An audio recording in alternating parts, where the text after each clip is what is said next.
Hello friends, मैं सुनील कुमार। स्वागत हमारे यूट्यूब चैनल पर। और आज हम अध्ययन करेंगे कक्षा 12वीं की अनिवार्य हिंदी की जो पुस्तक है आरोह भाग 2 में संकलित रुबाइयाँ, जिसके रचयिता हैं फिराक गोरखपुरी। इस रुबाइया की हम सप्रसंग व्याख्या करेंगे तथा इस रुबाइयों से जो महत्वपूर्ण प्रश्न है उसके बारे में हम विस्तार से चर्चा करेंगे। चलिए शुरू करते हैं। तो देखिए, फिराक गोरखपुरी, सबसे पहले इनका जीवन परिचय पढ़ते हैं। मूल नाम रघुपति सहाय फिराक। इनका मूल नाम क्या है? रघुपति सहाय फिराक है। इनका जन्म 28 अगस्त सन 1896 में हुआ। कहाँ हुआ? गोरखपुर उत्तर प्रदेश में। गोरखपुर उत्तर प्रदेश में। शिक्षा रामकृष्ण की कहानियों से शुरुआत की इन्होंने। बाद की शिक्षा अरबी, फारसी और अंग्रेजी में।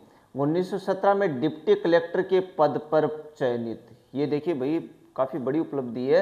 1917 में डिप्टी कलेक्टर के पद पर भी ये चयनित हो चुके थे।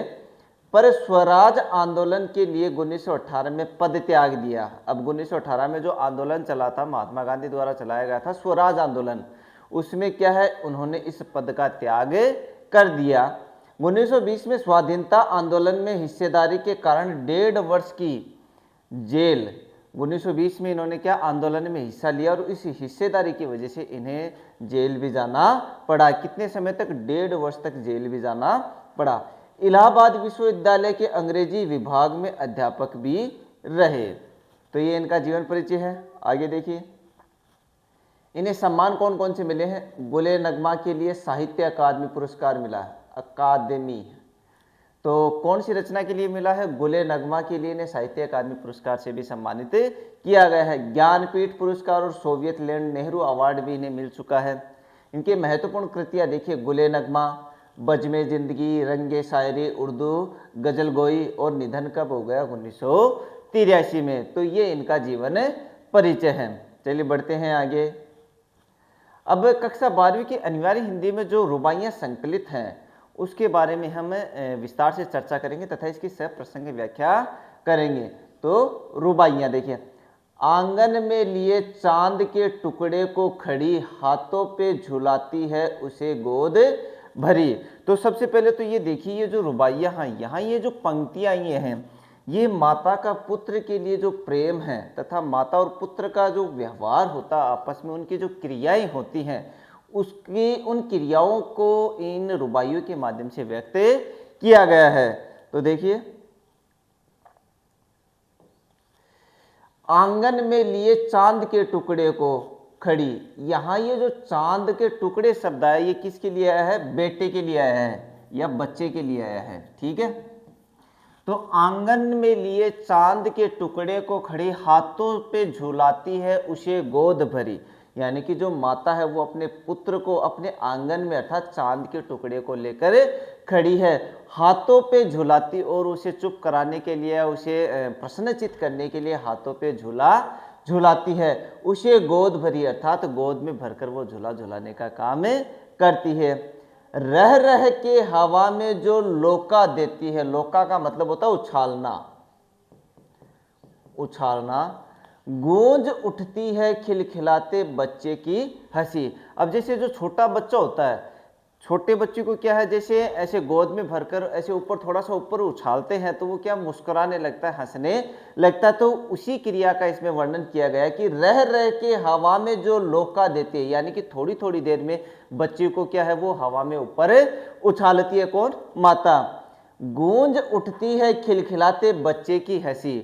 तो जैसे ही माता जो है बच्चे को ऊपर उछालती है, वैसे ही जो सूना आंगन है वो बच्चे की हंसी से मतलब चारों तरफ प्रसन्नचित्त का माहौल हो जाता है। तो गूंज उठती है खिलखिलाते बच्चे की हंसी, यानी कि जो बच्चा इतनी देर से चुपचाप था, जैसे उसको हवा में उछाला जाता है वो बच्चा खिलखिलाकर हंसने लगता है। तो ये थी 4 पंक्तियां। अब देखिए सप्रसंग की व्याख्या देखते हैं इसकी। प्रस्तुत काव्यांश हमारी पाठ्य पुस्तक आरोह भाग 2 में संकलित रुबाइयां से उद्धृत है। इसके रचयिता उर्दू फारसी के प्रमुख शायर फिराक गोरखपुरी है। इस रुबाई में कवि ने माँ के स्नेह का वर्णन किया है। मैंने पहले बताया था माता पुत्र के स्नेह का वर्णन किया गया है। तो एक चीज और ध्यान रखिए, अगर रुबाइयां से किसी प्रकार की सब प्रसंग व्याख्या पूछी जाती है तो हमें प्रसंग यही करना है। अब व्याख्या देखिए, उपरोक्त पंक्तियों में कवि ने माँ के स्नेह का अद्भुत वर्णन किया है। कवि कहते हैं कि एक माँ अपने घर के आंगन में अपने चांद के टुकड़े अर्थात अपने छोटे से बच्चे को लेकर खड़ी है। कभी वह माँ अपने बच्चे को अपने हाथों पर झूला झुलाती है तो कभी उसे प्यार से गोद में भर लेती है। कभी कभी वह माँ उस बच्चे को हवा में उछाल भी देती है। माँ के इस प्यार दुलार भरे खेल से बच्चा भी बहुत खुश होता है और खिलखिला कर हंस देता है। उस छोटे से बच्चे की हंसी से वह पूरा घर और घर का आंगन गूंज उठता है। यानी कि जो माँ है वो बच्चे को गोद में लेकर अपने घर के आंगन में खड़ी है और कभी कभी वो उसे गोद में हिलाती है, झुलाती है, और कभी कभी क्या वो उसे ऊपर उछालने का काम करती है। जैसे ही बच्चे को ऊपर उछाला जाता है, बच्चे की खिलखिलाहट से सारा जो आंगन है वो गूंज उठता है। तो ये थी व्याख्या। अब विशेष देखिए, माँ द्वारा बच्चे को झुलाना, बच्चे का हंसना आदि स्वाभाविक क्रियाएं हैं। स्वभावोक्ति अलंकार है। फिर वात्सल्य रस है। वात्सल्य रस मैंने बताया ना कि एक तो होता है श्रृंगार रस, एक होता है वात्सल्य रस। श्रृंगार रस प्रेमी और प्रेमिका के बीच होता है, जबकि जो वात्सल्य रस होता है वो माता पुत्र या पिता पुत्र के बीच होता है। तो यहाँ वात्सल्य रस है। दृश्य बिंब है। आंगन में लिए चांद के टुकड़े को खड़ी गोद भरी हाथों पे झुलाती हवा में जो लोका देती, अंतिम पंक्ति में श्रव्य बिंब है। तो ये जो दृश्य बिंब दिखाया गया कौन कौन से मतलब शब्दों में दिखाया, वो देखिए, ये जो दृश्य बिंब है वो जैसे आंगन में लिए चांद के टुकड़े को खड़ी गोद भरी हाथों पे झुलाती हवा में जो लोका देती, ये सारे क्या है, दृश्य बिंब है। उसके बाद देखिए अंतिम पंक्ति में श्रव्य बिंब है। श्रव्य का मतलब होता है सुनना। श्रव्य का मतलब क्या होता है, सुनना। क्योंकि जैसे ही बच्चे को ऊपर उछाला जाता है वैसे ही बच्चा खिलखिलाकर हंसने लगता है और सारा जो आंगन है वो बच्चे की खिलखिलाहट से गूंज उठता है। तो कौन सा बिंब अंतिम पंक्ति में, श्रव्य बिंब है। चांद के टुकड़े मुहावरे का सुंदर प्रयोग किया गया है। रह रह में पुनरुक्ति प्रकाश अलंकार है। वो कहते हैं ना कि रह रह हवा में जो लोका देती है, तो कौन सा अलंकार होगा, पुनरुक्ति प्रकाश। लोका देना देशज भाषा का प्रयोग भी किया गया है। उर्दू हिंदी मिश्रित शब्दावली का प्रयोग किया गया, क्योंकि ये उर्दू फारसी के कवि थे, साथ ही इन्होंने हिंदी मिश्रित शब्दों का भी प्रयोग किया है। चलिए बढ़ते हैं आगे। आगे ये देखिए, फिर नहला के छलके निर्मल जल से उलझे हुए गेसुओं। गेसुओं का मतलब होता है बाल या केस, बाल या केस में कंघी करके, यानी कि अब देखिए नहला के छलके निर्मल जल, यानी कि उसके बाद में बच्चे को क्या है, निर्मल जल से अर्थात कोमल जल से, निर्मल जल से उसे नहलाया जाता है। निर्मल का मतलब होता है बिना मैल के, बिना मैल के या शुद्ध जल, या शुद्ध या साफ जल। तो नहला के छलके निर्मल जल अर्थात उसको फिर नहलाया जाता है, किसको, बच्चे को। से उलझे हुए गेसों में कंघी करके, नहलाने के बाद बच्चे के जो बाल हैं, केस हैं, वो उलझ जाते हैं। तो उन उलझे हुए बालों को सुलझाने के लिए कंघी करती है कौन, उसकी माता। किस प्यार से देखता है बच्चा मुंह को जब घुटनियों में लेके है पिन्हाती कपड़े। पिन्हाती का मतलब होता है पहनाना, पहनाना। यानी कि सबसे पहले बच्चे को नहलाया गया, फिर उसके जो बाल है या केस है जो उलझ गए थे उनको कंघी के माध्यम से सही मतलब सुलझाया जाता है, या मतलब बालों को सही किया जाता है। उसके बाद में किस प्यार से देखता है बच्चा मुंह को जब घुटनियों में लेके है पिन्हाती कपड़े, यानी कि नहलाने के बाद में बच्चे को जब कपड़े पहनाए जाते हैं तो बच्चे को क्या, माताएं क्या करती है, अपने जो पैर होते हैं पैरों के बीच में बैठाकर उसे कपड़े पहनाने का काम करती है। और जब बच्चे को कपड़े पहनाए जाते हैं तो जो बच्चा है वो माँ की तरफ प्यारी भरी नजरों से देखता रहता है। अर्थात किस प्यार से देखता है बच्चा मुंह को, यानी कि जो बच्चा है वो प्यार से अपने माता के मुंह की ओर देखता रहता है। चलिए बढ़ते हैं आगे। अब देखिए प्रसंग, उपयुक्त काव्यांश हमारी पाठ्य पुस्तक आरोह भाग 2 में संकलित रुबाइयाँ से उद्धृत हैं। इसके जो रचयिता है वो अरबी फारसी के है, क्या नाम है, फिराक गोरखपुरी, इसमें माता पुत्र के प्रेम का जो वर्णन है वो किया गया। तो प्रसंग वही का वही रहेगा, हमें व्याख्या देखनी और विशेष देखना है। तो उपरोक्त पंक्तियों में कवि ने माँ द्वारा बच्चे के नहाने की प्रक्रिया का मनोहारी वर्णन किया गया है। कवि कहते हैं कि माँ अपने छोटे बच्चे को डुलते डुलते साफ सुथरे पानी से नहलाती है। नहाने से उसके अस्त व्यस्त हुए बालों को कंघी कर धीरे धीरे प्यार से सुलझाती है। और जब माँ अपने बच्चे को अपने घुटनों के बीच पकड़ कर के कपड़े पहनाती है तो बच्चा कितने ही प्यार से अपनी माँ के चेहरे को देखता है। कहने का आशय यह है कि जिसे प्यार से बच्चा अपनी माँ की ओर निहारता है उसका शब्दों में वर्णन करना संभव नहीं है। यानी कि जो माता द्वारा अपने पुत्र के लिए जो क्रियाएं की जाती है उन क्रियाओं का या कार्य का इसमें वर्णन किया गया है कि अर्थात बच्चे को पहले नहलाया जाता है, फिर उसके बालों को सही किया जाता है, फिर अपने पैरों के बीच में लेकर बच्चे को कपड़े पहनाए जाते हैं और जो बच्चा है वो अपने माँ की तरफ प्यार भरी नज़रों से देखता रहता है। अब इसका विशेष देखिए, माँ के स्नेह का स्वाभाविक वर्णन है, अतः स्वभावोक्ति अलंकार है, वात्सल्य रस की सहज अभिव्यक्ति है। मैंने पहले भी बताया था इससे लगभग पूरे में वात्सल्य रस मिलेगा। छलके छलके में पुनरुक्ति प्रकाश व कंघी करके में अनुप्रास अलंकार है। जब घुटनियों में लेके है पिन्हाती कपड़े में लोक भाषा का प्रयोग किया गया है, क्योंकि ये जो पैरों में लेकर कपड़े पहनाने का कार्य एक सीमित क्षेत्र में अर्थात लोक भाषा के रूप में इन शब्दों का प्रयोग किया जाता है। उर्दू हिंदी भाषा का मिश्रित रूप है और दृश्य बिंब का प्रयोग किया गया है, रुबाइयाँ छंद है। तो ये इसका विशेष हो गया। चलिए बढ़ते हैं आगे। अब दिवाली की शाम है उसका वर्णन हमें करना है। तो देखिए, दिवाली की शाम घर पुते और सजे, पुते का मतलब पुतना यानी कि कलर वलर होना या रंगाई रंग रोगन जो भी है, पुते और सजे चीनी के खिलौने जगमगाते लावे, लावे का मतलब होता है लाना, चीनी का मतलब होता है मिट्टी, चिकनी मिट्टी।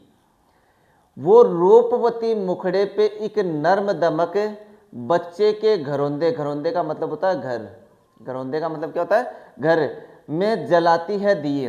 तो देखिए आजकल तो ये लगभग ये कार्य बंद हो गया, लेकिन पुराने समय में, पुराने मतलब लगभग जैसे आज से 15 साल पहले 20 साल पहले तक जहाँ तक मुझे याद है मैंने भी किया है ये काम। दीपावली से पूर्व क्या है, चिकनी मिट्टी लाई जाती थी।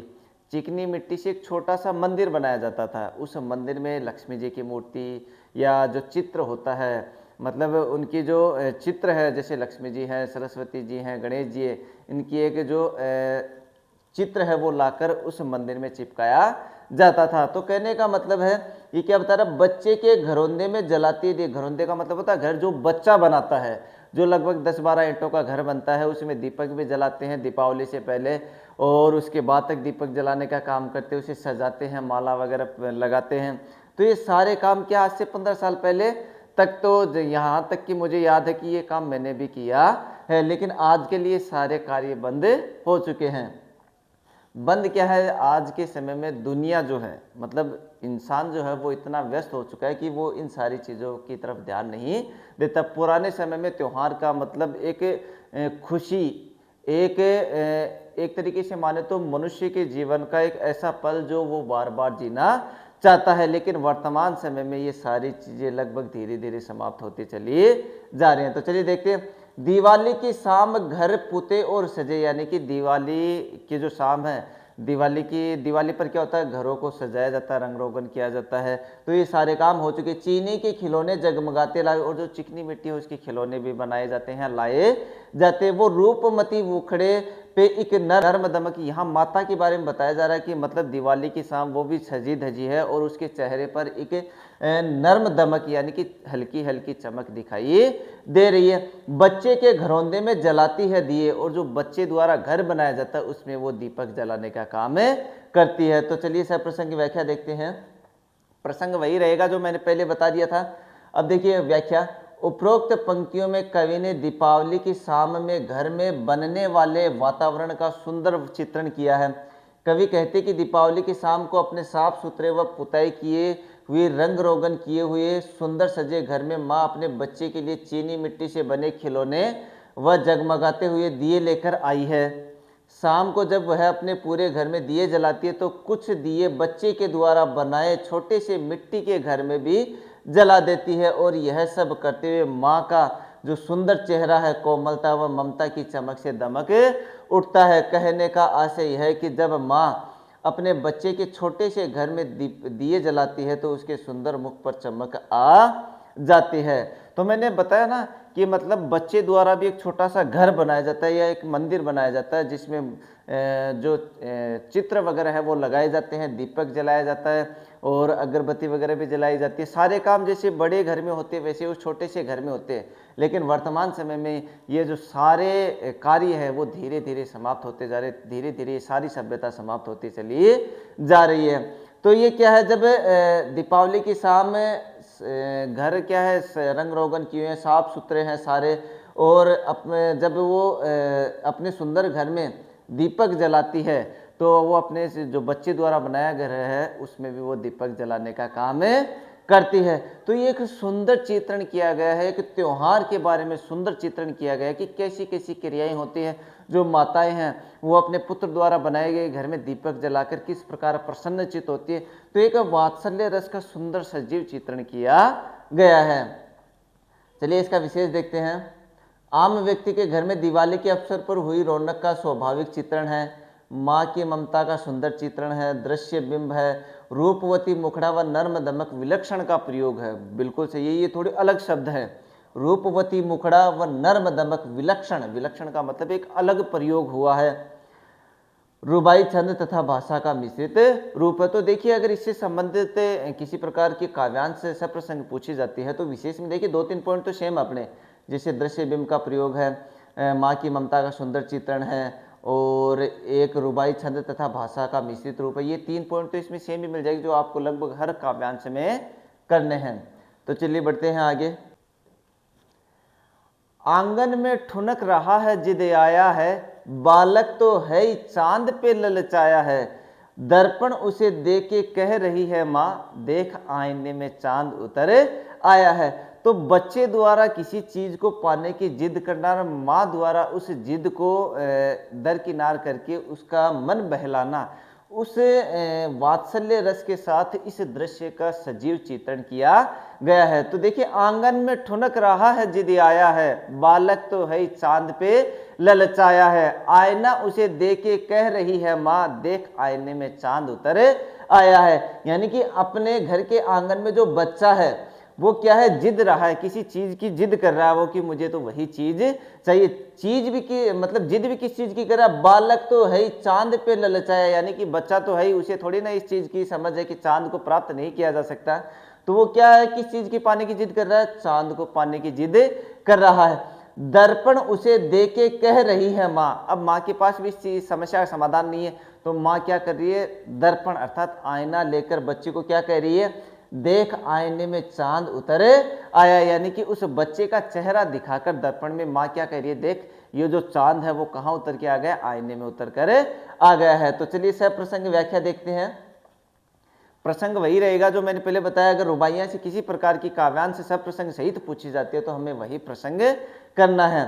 तो उपरोक्त पंक्तियों में कवि बालहट का मनोहारी वर्णन किया गया है, यानी कि बच्चे के द्वारा जो जिद करनी है उस जिद का एक सजीव चित्रण किया गया है। तो बालहट या जिद एक ही बात है।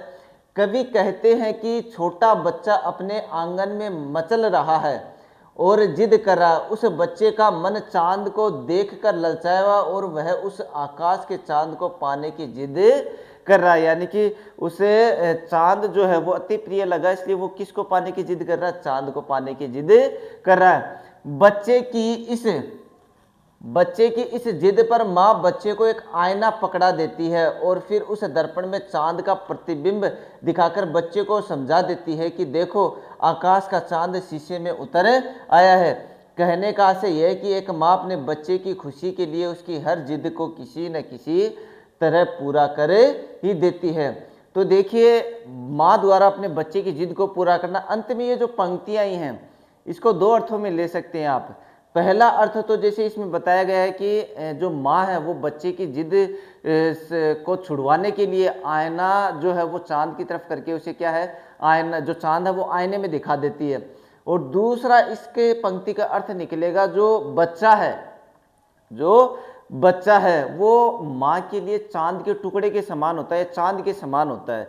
तो माँ क्या है, जैसे बच्चे का चेहरा उसे आईने में दिखा करके ही क्या कहती है कि देख चांद जो है वो आईने में उतरे आया है। तो इन पंक्तियों के दो अर्थ निकल सकते हैं। पहला तो जो सीधा सीधा चांद का जो प्रतिबिंब है वो आईने में दिखाकर बच्चे को बहलाना, और दूसरा है बच्चे का जो चेहरा वो आईने में दिखाकर उसको बहलाना, क्योंकि जो बच्चा होता है वो अपनी माँ के लिए किसके समान होता है, चांद के समान होता है। और इस रुबाइयों में शुरुआत में बताया भी गया है कि जो माँ है वो चांद के टुकड़े को लेकर कहाँ खड़ी है, घर के आंगन में खड़ी है। तो दोनों ही अर्थ सही होंगे, मतलब अगर आप ऐसे करना चाहो तब ये भी सही है। और जो मैंने बताया है कि मतलब जो माँ है वो अपने बच्चे का चेहरा आईने में दिखाकर क्या कहती है कि देख जो चांद है वो आईने में उतरे आया, अगर आप वैसा करते तो वो भी सही है।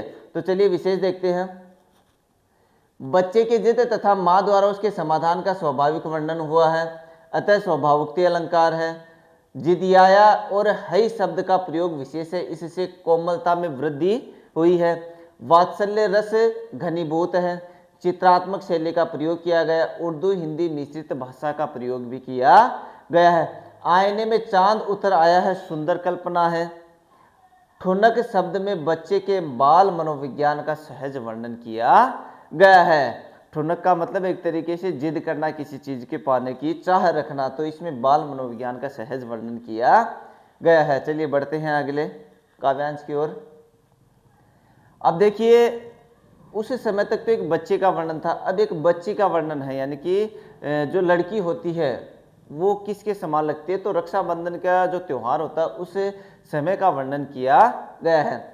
तो रक्षाबंधन की सुबह रस की पुतली, तो रस की पुतली किसके लिए कहा गया, बहन के लिए कहा गया है या बच्ची के लिए कहा गया है। छाई है घटा गगन की हल्की हल्की, गगन यानी आकाश, घटा का मतलब होता है बादल, बादलों की घटा। तो जो रक्षाबंधन का त्योहार आता है वो कब आता है, श्रावण के महीने में आता है। उस समय क्या बारिश का समय होता है, तो जो बादल वगैरह है वो आकाश में छाए रहते हैं। तो रक्षाबंधन की सुबह रस की पुतली छाई है घटा गगन की हल्की हल्की, बिजली की तरह चमक रहे हैं लच्छे। लच्छे जो राखी होती है, राखी के साथ में जो चमकीली चीजें लगी रहती हैं उसे क्या कहा गया है, लच्छे के रूप में बताया गया। भाई के है बांधती चमकती राखी। तो देखिए रक्षाबंधन का जो त्योहार है उस त्योहार के बारे में इसमें बताया गया है कि रक्षाबंधन की सुबह रस की पुतली, यानी कि रक्षाबंधन के दिन जो बच्ची है, जो बहन है, वो तैयार रहती है। छाई है घटा गगन की हल्की हल्की, और उस रक्षाबंधन के त्योहार के दिन बादलों में अर्थात आकाश में जो बादल है, बादलों की घटा है वो चारों तरफ छाई हुई है। बिजली की तरह चमक रहे हैं लच्छे, आई भाई के है बांधती चमकती राखी। और जो राखियां होती हैं, अब जो छोटे बच्चे होते हैं उनकी बड़ी राखी ज़्यादा पसंद आती है, और उन बड़ी बड़ी राखियों के जो लच्छे होते हैं अर्थात जो साइड में जो चमकने वाली चीज़ें होती है वो उन्हें और भी पसंद आती है। तो बिजली की तरह चमक रहे हैं लच्छे, भाई के है बांधती चमकती राखी। जो बहन है वो एक चमकीली जो राखी है वो अपने भाई को बांधने का काम करती है। तो चलिए सब प्रसंग की व्याख्या देखते हैं। इसकी प्रसंग वही रहेगा लेकिन इसमें थोड़ा अंतर आ जाएगा। इसमें किस चीज़ का अंतर आएगा कि इसमें रक्षाबंधन के त्यौहार पर जो बहन द्वारा बहन तथा रक्षाबंधन के त्यौहार का जो प्राकृतिक वर्णन है उसका वर्णन किया गया है। अब व्याख्या देखिए। उपरोक्त पंक्तियों में कवि रक्षाबंधन के त्यौहार, ये एक ही मात्रा आएगी भाई, दो नहीं आएगी, त्योहार व भाई बहन के असीम प्यार भरे पवित्र रिश्ते का वर्णन कर रहे हैं। कवि कहते हैं कि रक्षाबंधन की सुबह आनंद व मिठास की सौगात है। रक्षाबंधन के दिन सुबह के समय आकाश में हल्के हल्के बादल छाए हुए, और जिस तरह उन बादलों के बीच बिजली चमक रही है ठीक उसी तरह राखी के लच्छे भी चमक रहे हैं, और बहन बड़े ही प्यार से उस चमकती राखी को अपने भाई की कलाई पर बांधती है। यानी कि जिस प्रकार उस समय बारिश के मौसम में क्या बिजलियां चमकती हैं, उसी प्रकार जो राखी है वो भी चमक रही है, और बड़े ही स्नेह से बड़े ही प्यार से जो बहन है वो अपने भाई को राखी बांधने का काम करती है। अब इसका विशेष देखिए। रक्षाबंधन के त्योहार का प्रभावी चित्रण है। उर्दू हिंदी मिश्रित भाषा का प्रयोग है। हल्की हल्की में पुनरुक्ति प्रकाश, बिजली की तरह चमक रहे हैं लच्छे में उपमा अलंकार है। प्रसन्न बालिका को रस की पुतली की संज्ञा दी गई है। प्रसन्न बालिका को किसकी संज्ञा दी गई? रस की पुतली की संज्ञा दी गई है। रुबाई छंद का प्रयोग किया गया है। अब ये थी रुबाइयां। अब रुबाइयां से जो महत्वपूर्ण प्रश्न है परीक्षा की दृष्टि से, उसके बारे में हम विस्तार से चर्चा करते हैं।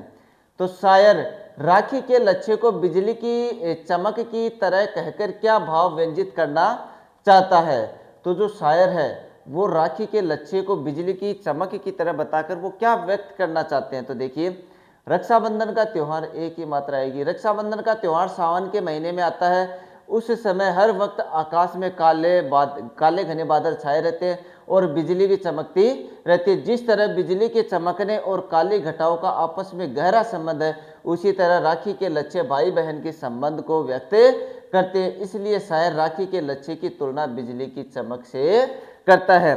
तो कहने का मतलब है, जो बादल है, यानी कि ये जो त्योहार आता है रक्षाबंधन का, कब आता है? सावन के महीने में आता है। उस समय हर वक्त आकाश में काले घने बादल छाए रहते हैं, बिजली भी चमकती रहती है। जिस तरह बिजली के चमकने और काले घटाओं का आपस में गहरा संबंध है। तो यहाँ से देखिए आप, जिस तरह बिजली के चमकने और काली घटाओं का आपस में गहरा संबंध है, उसी तरह राखी के लच्छे भाई बहन के संबंध को व्यक्त करते हैं। इसलिए शायर राखी के लच्छे की तुलना बिजली की चमक से करता है। तो बिजली और घने बादलों का गहरा संबंध है। ठीक इसी प्रकार भाई बहन के जो राखी के लच्छे भाई बहन के संबंध को व्यक्त करते हैं। इसलिए शायर ने राखी के लच्छे की तुलना बिजली की चमक से की है।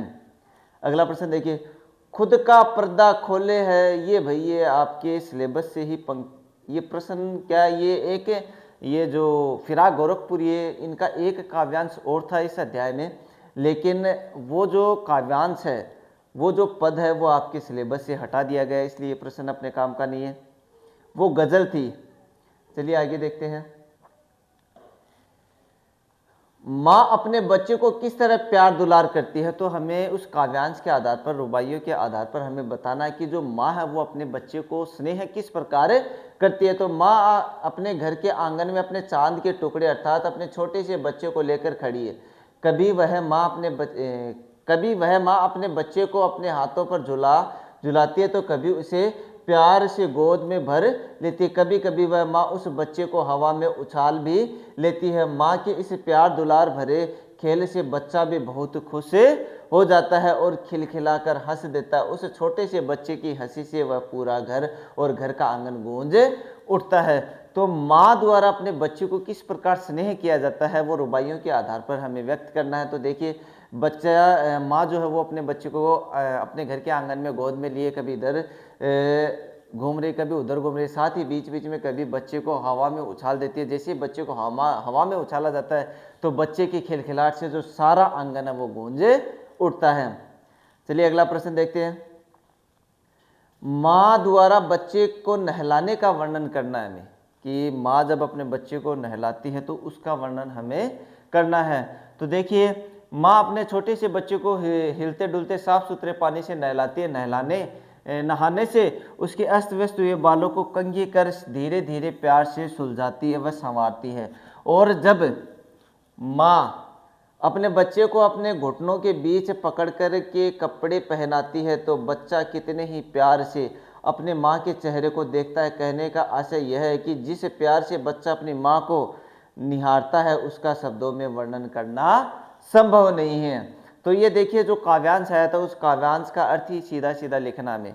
सबसे बड़ी बात ये होती है, यदि आपको काव्यांश की सप्रसंग व्याख्या आती है, तो कैसी भी कविता हो, कैसा भी पद्यांश हो, कैसा भी काव्यांश हो, अगर उससे प्रश्न पूछे जाते हैं तो आप आराम से कर सकते हैं। लेकिन यदि आपको उसकी सप्रसंग व्याख्या नहीं आती है, तो आप उस प्रश्न का जवाब नहीं दे पाएंगे।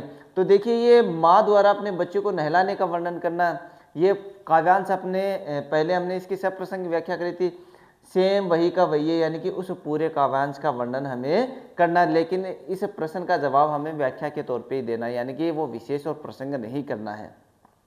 तो यदि हमें व्याख्या आती है तो हम प्रश्नों का जवाब आसानी से दे पाएंगे। चलिए बढ़ते हैं अगले प्रश्नों की ओर।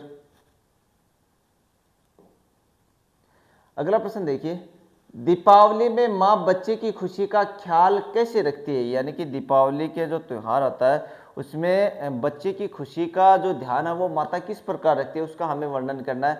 तो देखिए इसकी भी व्याख्या आई थी अंत में कि बच्चे द्वारा जो छोटा सा घर बनाया जाता है उस घर में दीपक जलाना, माला वगैरह लगाना, ये सारे काम किए जाते हैं। तो देखिए दीपावली की शाम को अपने साफ सुथरे अर्थात पुताई किए हुए हुए या रंग रोगन किए हुए सुंदर सजे घर में माँ अपने बच्चे के लिए चीनी मिट्टी से बने खिलौने व जगमगाते हुए दिए लेकर आई है। शाम को जब वह अपने पूरे घर में दिए जलाती है तो कुछ दिए बच्चे के द्वारा बनाए गए छोटे से मिट्टी के घर में भी जला देती है। और यह सब करते हुए माँ का सुंदर चेहरा कोमलता व ममता की चमक से दमक उठता है। यानी कि जब बच्चे द्वारा बनाए गए घर में माता द्वारा दीपक जलाया जाता है तो माँ का जो सुंदर चेहरा है वो कोमलता व ममता से दमक उठता है।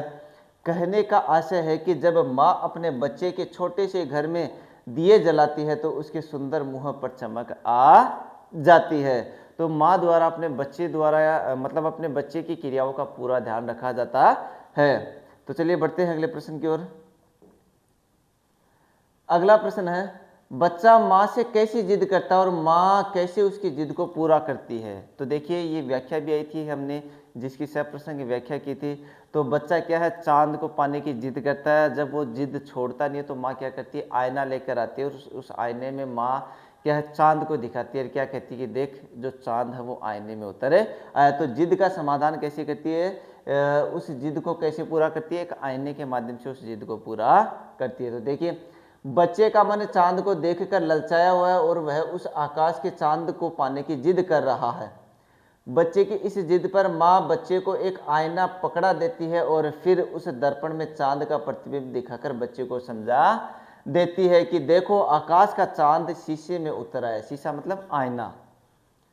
कहने का आशय यह है कि एक माँ अपने बच्चे की खुशी के लिए उसकी हर जिद को किसी न किसी तरह पूरा कर ही देती है। यानी कि जो एक माँ होती है वो अपने बेटे की किसी भी प्रकार की जिद को पूरा करने का पूरा प्रयास करती है, जहाँ तक होता है वो उसे पूरा भी करती है। तो बच्चे द्वारा चांद को पाने की जिद करना और माँ द्वारा उस जिद को पूरा करने के लिए क्या किया जाता है, एक आईना लेकर आती है, आईने में चांद दिखाती है, क्या कहती है कि देख जो चांद है वो कहाँ उतर कर आ गया है, आईने में उतर कर आ गया है। अगला प्रश्न देखिए, रक्षाबंधन और सावन का क्या संबंध है। यानी कि ये जो रक्षाबंधन है और सावन का जो महीना उसमें क्या संबंध है। तो जो रक्षाबंधन का त्यौहार है वो सावन के महीने में ही आता है। जिस प्रकार सावन के महीने में आकाश में घने बादल छाए रहते हैं, बिजलियाँ चमकती रहती है, ठीक इसी प्रकार जो रक्षाबंधन है तो राखी में भी जो भाई बहन का स्नेह होता है। दूसरी बात है बहन द्वारा भाई को जो राखी बांधी जाती है उसमें लच्छे रहते हैं जो चमकते रहते हैं, आकाश में बिजली चमकती रहती है, उसी प्रकार जो लच्छे वो भी चमकते रहते हैं। तो देखिए रक्षाबंधन का त्यौहार एक ही मात्रा रहेगी। रक्षाबंधन का त्यौहार सावन के महीने में आता है। उस समय हर व्यक्ति आकाश में काले घने बादल छाए रहते हैं और बिजली भी चमकती रहती है। रक्षाबंधन की सुबह आनंद व मिठास की सौगात है। रक्षाबंधन के दिन सुबह के समय आकाश में हल्के हल्के बादल छाए हुए हैं और जिस तरह उन बादलों के बीच बिजली चमकती है, ठीक उसी तरह राखी के लच्छे भी चमक रहे हैं और बहन बड़े ही प्यार से उस चमकती राखी को अपने भाई की कलाई पर बांधती है। तो देखिए मैंने पहले भी कहा था यदि आपको व्याख्या आती है तो काव्यांश से संबंधित कैसे भी प्रश्न पूछे जाए आप उसको आराम से कर सकते, लेकिन यदि आपको व्याख्या ही नहीं आती है तो फिर प्रश्न का जो उत्तर करना वो बड़ा मुश्किल हो जाता है। तो सबसे बढ़िया आप इन व्याख्याओं को ध्यान से पढ़े, उनकी जो सब प्रसंग व्याख्या वो हमें किस तरीके से करनी है। फिर यदि उन काव्यांश से संबंधित प्रश्न पूछे जाते हैं तो आप उन प्रश्नों के जवाब आराम से दे सकते हैं। तो देखिए अब हमने जितने भी प्रश्नों के उत्तर देखे हैं वो सारे उत्तर ही क्या है, उन काव्यांश से संबंधित, अर्थात वो जो व्याख्या है वो व्याख्या ही पूरी की पूरी इन प्रश्नों का उत्तर है। तो आप सबसे ज़्यादा जरूरी आप व्याख्या जब पढ़े तो व्याख्या विषय से ध्यान से पढ़े, फिर उस व्याख्या से संबंधित कैसे भी प्रश्न पूछे जाए आप उन प्रश्नों के जवाब हैं जो उत्तर है वो आसानी से दे पाएंगे। तो ये थी आज की हमारी रुबाइयों से सही है कि हमने सब प्रसंग व्याख्या की तथा रुबाइयों से जो महत्वपूर्ण प्रश्न है उसके बारे में हमने विस्तार से चर्चा की। आज के लिए बस इतना ही, मिलते हैं आप लोगों से अगले वीडियो में, तब तक के लिए जय हिंद जय भारत।